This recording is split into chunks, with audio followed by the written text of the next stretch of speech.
On Monday at 6:30 p.m., someone called 911 about a man with a gun. You can see on this dash cam video, Union County Deputy Jacob Mateshko arrives on Meadowlark Lane. Put your hands up. Inside the white truck is 33-year-old Matthew Todd Hunter. Deputy Mateshko repeatedly tells Todd Hunter to put his hands up, then tells him to put his hands out. The deputy tells the man 3 times to get out of the truck. Get out, slowly get out of the car.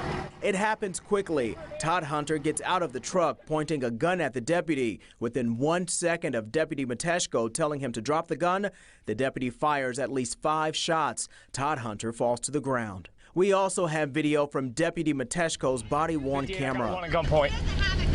Before the shooting, you can hear the woman in orange tell the deputy Todd Hunter does not have a gun.